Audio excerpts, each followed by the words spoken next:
이스라엘이 처음에는 하나님께 여쭙고 순종하는 모습을 보였지만 시간이 조금씩 지날수록 그들의 순종이 점차 약화되고 있음을 확인하게 됩니다. 이 약화는 단번에 나타나는 것이 아니라 아주 작은 균열에서 시작되는 점이 특히 중요합니다. 성경은 이 작은 균열을 절대로 숨기지 않고 반복되는 표현들을 통해 우리들로 하여금 그 경고를 놓치지 않도록 하고 있습니다. 이스라엘이 보여준 작은 타협의 사례들을 더 자세히 바라보면 그 타협은 결코 단순한 군사적 판단의 문제가 아니라 하나님의 말씀보다 현실적 판단을 앞세운 신앙의 약화 과정이었습니다. 베냐민 지파가 여부스 사람을 몰아내지 못하고 그들과 함께 거주한 장면은 단순히 전투에서 밀렸다는 의미가 아니라 하나님께서 명하신 기준을 따르지 못한 상태를 나타내며 이 불순종의 씨앗은 이후 예루살렘의 중심부에 깊은 영향을 남기고 후대까지 이어지는 문제의 원인이 되었습니다. 에브라임 지파가 보여준 모습 또한 동일한 결을 가지고 있습니다. 성경은 그들이 겟셀 주민을 쫓아내지 못했다고 기록합니다. 이는 군사력 부족의 문제가 아니라 적당한 공존을 허용한 타협이 문제였습니다. 에브라임은 그들의 사역과 공동체를 보호하는 기준을 세우지 않았고 그 결과 겟셀 주민들은 그들 사이에 남아 계속해서 신앙의 순수성을 위협하는 존재로 자리 채웠습니다. 이러한 타협은 단지 한 지역의 문제가 아니라 이스라엘 전체에 영향을 미치며 후대에 일어나는 우상 숭배와 혼합적 신앙 구조의 기원이 되었습니다. 스불론, 아셀, 납달리 지파도 동일한 패턴을 보였습니다. 성경은 이 세 지파가 모두 주변 가나안 민족을 쫓아내지 않고 그들과 함께 거주하게 되었다고 기록합니다. 이 장면은 이스라엘 각 지파가 마치 누군가의 실수를 반복하듯 동일한 방식으로 타협하고 있음을 보여줍니다. 하나님께서 이스라엘에게 요구하신 명령이 단 한순간도 변한 적이 없었음에도 사람들은 자신의 필요, 노동력 확보, 경제적 이익 혹은 단순한 편안함 때문에 타협을 선택했습니다. 이는 곧 작은 편안함을 택하여 큰 하나님을 잃어버리는 선택이 되었고 이 선택은 시간이 흐르며 공동체 전체를 깊이 침식하였습니다. 아셀 지파의 경우는 그들이 받은 땅에서 사실상 고립되는 상황까지 이어졌으며 그들의 신앙적 정체성은 점점 희미해졌습니다. 하나님께서 그들에게 기업을 주셨음을 분명히 알고 있었음에도 아셀은 그 기업을 온전히 차지하는 힘을 잃었고 그 결과 그 땅의 주도권은 가나안 주민들에게 넘어가기 시작했습니다. 이 장면은 믿음의 공동체가 하나님의 말씀대로 순종하지 못할 때 세상 가운데서 자신의 정체성을 상실하게 되는 과정을 상징적으로 보여줍니다. 납달리 지파 역시 비슷한 문제를 겪었습니다. 그들은 지역 주민들을 완전히 몰아내지 못하고 결국 그들과 함께 거주하게 되었으며 그 결과 신앙의 경계는 점점 희미해졌습니다. 이러한 장면들을 연속적으로 읽다 보면 성경이 왜 반복적으로 몰아내지 못하였더라라는 표현을 사용했는지 이해하게 됩니다.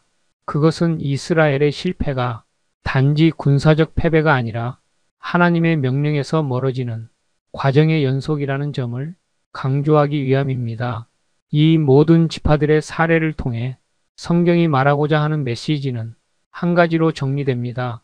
바로 부분적 순종은 결국 불순종이며 작은 타협은 결국 거대한 영적 붕괴로 이어진다는 사실입니다.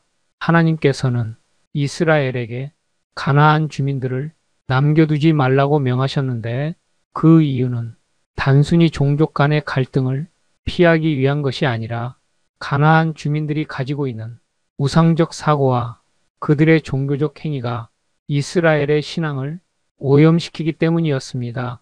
그러나 이스라엘은 이 중요한 명령을 부분적으로만 지켰고 그 부분적 순종이 결국 사사기 전반에 걸친 신앙적 몰락의 원인이 되었습니다. 이러한 흐름은 오늘날 선교 현장이 여러 상황과도 깊이 연결됩니다. 우리 아둘람 사역팀이 일본에서 사역하실 때 느끼는 문화적 저항이나 지역적 장벽, 보이지 않는 영적 긴장감 등은 모두 사사기 1장이 구조와 매우 흡사합니다. 일본은 겉으로는 온유하고 정돈된 사회처럼 보이지만 실제로는 오랜 세월 축적된 전통, 조상신 숭배, 지역 신앙, 각종 우상적 사고가 매우 깊이 뿌리내려 있으며 이 모든 것들은 마치 고대 가나안의 철병거처럼 강력한 장벽을 형성합니다. 특히 일본에서의 작은 타협은 시간이 지나며 더 큰 침식으로 이어지는 경우가 많습니다. 처음에는 복음을 전하기 위한 부드러운 접근처럼 보일 수 있는 작은 조정이 시간이 지나며 복음의 핵심을 흐리게 하는 요소로 바뀌기도 합니다. 이러한 이유 때문에 일본 선교는 더욱 작아 보이지만 핵심적인 부분을 타협하지 않는 태도가 필요하며 이는 사사기 1장이 우리들에게 주는 매우 중요한 영적 원리입니다. 또한 사사기 1장은 우리들이 일본 선교지에서 겪을 수 있는 여러 현실들의 본질을 성경적으로 해석할 수 있도록 돕습니다. 이스라엘이 가나안에서 마주한 것은 단순한 전쟁이 아니라 하나님의 백성이 그 정체성을 어떻게 지켜나갈 것인가 라는 영적 싸움이었고 일본에서의 선교 역시 결국 이 동일한 질문을 향하여 나아갑니다. 하나님은 우리들이 복음을 전하고 싶는 모든 지역에서 함께 하시며 작은 승리의 기회도 주시지만 동시에 작은 타협이 생기지 않도록 영적 경계를 세우라고 말씀하십니다. 그럼 제3부에서 이어가겠습니다. 조수아 선교사는 국내, 일본, 중국, 중앙아시아 등 열방의 주님의 복음을 전하고 있습니다. 모든 사역 관련 후원은 자발적 후원에 동의하셔야 합니다. 조수아 선교사의 복음전도 사역을 위해 자발적인 후원에 동참하시려면 다음의 후원 계좌를 이용하실 수 있습니다. 누구라도 성령의 감동으로 하나님의 심부름꾼들이 되실 수 있습니다. 원하시면 조수아 선교사의 복음전도와 국내외 선교를 위한 자발적인 후원에 동참해 주십시오. 기도 제목을 사역 통합 이메일 imol@naver.com으로 보내주시면 함께 중보하며 기도해 드릴 수 있겠습니다. 조수아 선교사 복음전도 사역 후원 신한은행 110-329-879650 기업은행 418-028581-01036 농협 351-1082-790533 특별히 조수아 선교사의 일본 사역 후원에 동참하실 수도 있습니다. 카카오뱅크 3333-2502-2519 K뱅크 100-228-798441 기도하는 마음으로 동참해 주시기 원합니다. 참여해 주신 분들에게는 매월 정기적으로 사역 소식지를 발송해 드립니다. 하나님의 은혜와 평강이 하시는 모든 일들과 가정 위에 충만하시기를 기도합니다. 항상 주 안에서 강건하십시오. 샬롬.